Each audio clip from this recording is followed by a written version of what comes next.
at home. It was an 8-foot 4-weight. So your first Winston was an 8-foot 4-weight? 8-foot 4-weight. Where'd you get it? I got it from some fly shop up in Montana because nobody down here had it. It was right during that time of the Gulf War, and graphite was really hard to get. So a lot of these rod manufacturers were out of graphite. They go, yeah, we're probably 6-8 months out on that rod. We just can't get the graphite. And I said, okay, well, and they gave me a few names of some shops up there, and I just started calling, and this one shop had one. And I remember the guy I bought it from, I don't remember his name, but I was like, hey, can you send that to work? And he goes, what, you don't want your wife knowing what you're getting? And I'm like, no, it's not that. It's just that I don't want it sitting out on the porch all day. And he just kind of kept going on with that theme. He's like, well, you know, I can change the price on your invoice. You want me to write you up a dummy one so your wife doesn't know what you actually paid for? And I'm just like,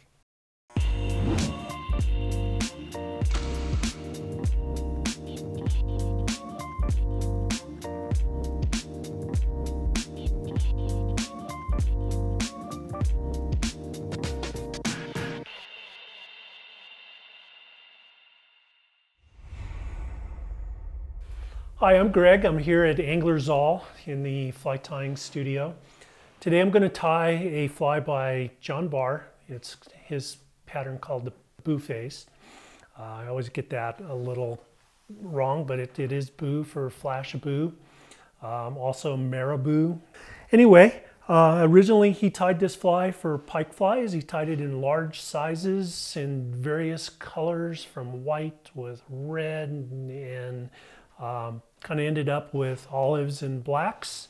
But you can go to town, tie these in rust for little leech patterns. It's primarily a leech pattern, but black seems to be very popular. I even tie some in white, and they seem to work very well in different conditions. So thanks for watching this video, and I'll just get started. All right, the hook I'm using is a Tiemco 200R, size 8. I have a 7/64 gold tungsten bead on. Original one would just use a regular brass bead, but I kind of like getting it down a little bit quicker with the tungsten. Thread is a 6/0 Danville. We'll have all of that in our captions of what the material is. First thing we're going to do is we're just going to paint the hook with the thread. Going to go back right to where my thread is hanging above the barb, or not the barb, but the point of the hook. So just take your time, get her down there. Right about there. That starts to curve down. I have some pine squirrel. Got a strip here. The length of this tail should be the length of the body.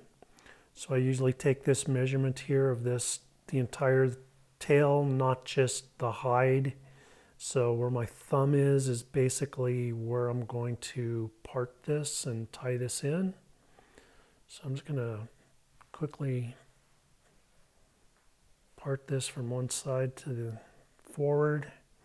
I'm going to lay the hide on top of the hook, maybe a little bit on my side, and that first thread wrap kind of pulls it with tension right into position. Then I can lift this up, and then I'm just going to move my thread right back up to the bead.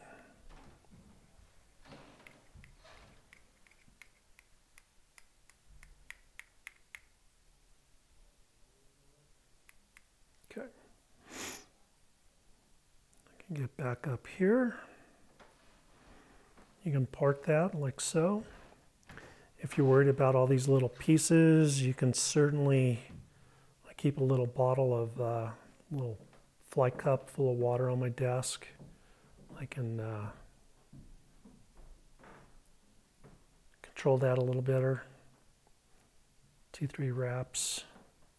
Make sure it's in position where you like it, nice and tight. And I can clip this off.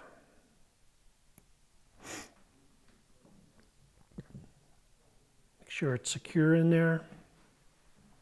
Come back about 1 eye bit width of your, or 1 bead width back.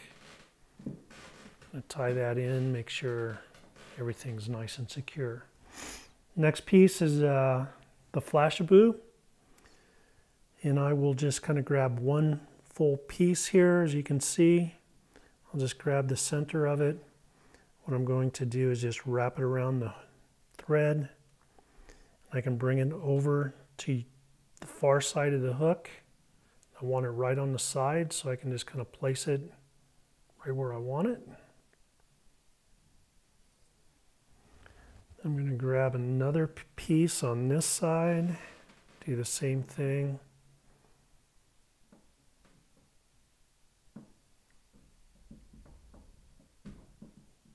And with thread tension or tension over here on my left hand, I can just make sure that's right where I want it. So stop right about there. Now we pull in some marabou. I have just some plain old strung marabou here. Blood quills, whatever you want to call them. Different manufacturers or distributors have them under different names. I'm going to grab the tips, kind of bind them all together. I want these tips to come out to right about the point of the hook. So I'm just going to lay it a little bit on the top and on the far side. I'm going to do a little soft wrap. Let all of that distribute all the way around. More wrap just to make sure it's not going to pull out too easily.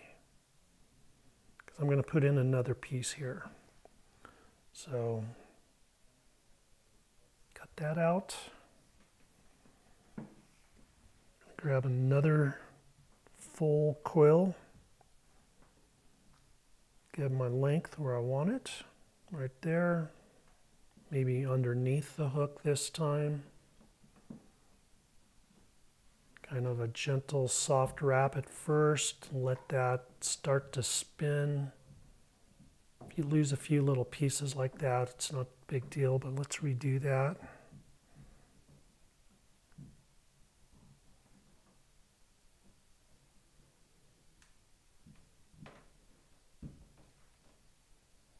Go.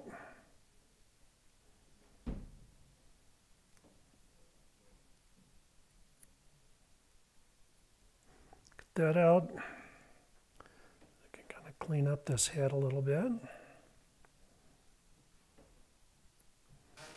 Going to go back in there and compress all of this. Make sure it's tied in nicely.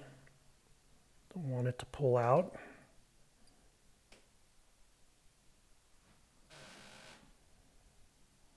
Go. So now I'm kind of left with this part of the hook here that's about an eye width of the, or the length of the bead, I should say, the width of the bead.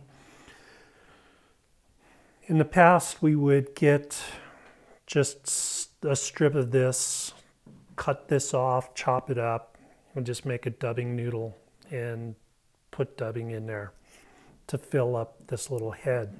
But I want to do something a little bit different for everyone today. So what I'm going to do is I'm going to create a little dubbing loop, and I'm just going to bring my thread down to my finger. I got it on my finger here.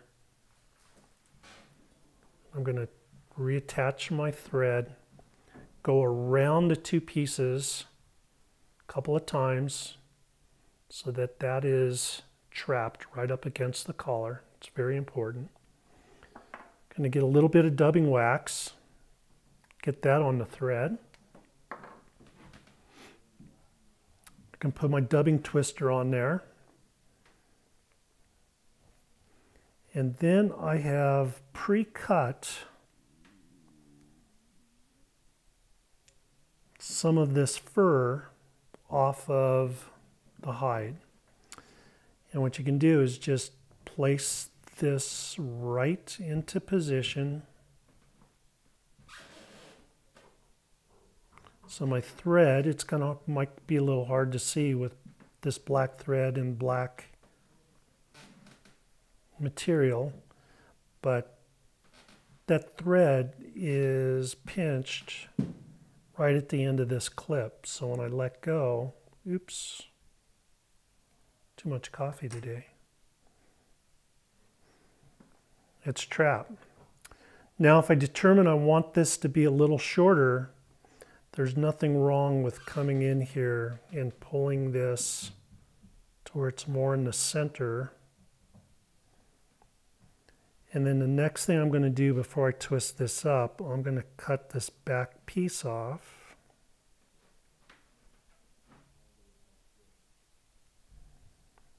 So I have a nice clean edge. You can also come in and spread it out a little bit if you'd like, but I think we're going to be in good shape because we still want it fairly sparse. And then all I'm going to do is just give my dubbing spinning tool a twist. I take about 3 of these. You'll see how this all spins up nice. There she goes. One more time. Okay. Next thing I like to do, I could wrap it just like this using my dubbing spinner, but lots of times this will come off of the hook. So I just get a pair of hackle pliers, cut that off, set that back on my table. And then it's always good to come in and brush this out. If you have a bunch of fibers that are trapped, you can go in with a bodkin needle or whip finisher and get that in there and just kind of poke those out, but I think we're in good shape. I am going to go back to my water, pull all of these fibers on the back side of my thread. So now this is kind of starting to look a little bit like, if you can envision, just hackle, so that when I wrap this forward, everything is going backwards. And then I'm just going to move forward one wrap right in front of the previous wrap.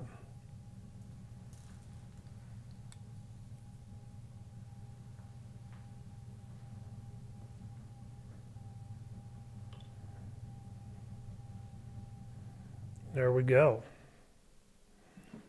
Bare thread. Tie that off. Can even pull that thread back a little bit and trap it again.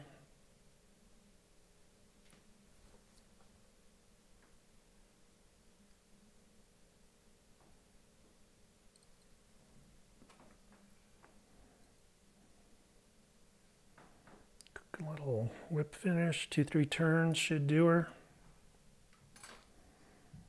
I always like to tighten it up, make sure nothing's going to slip.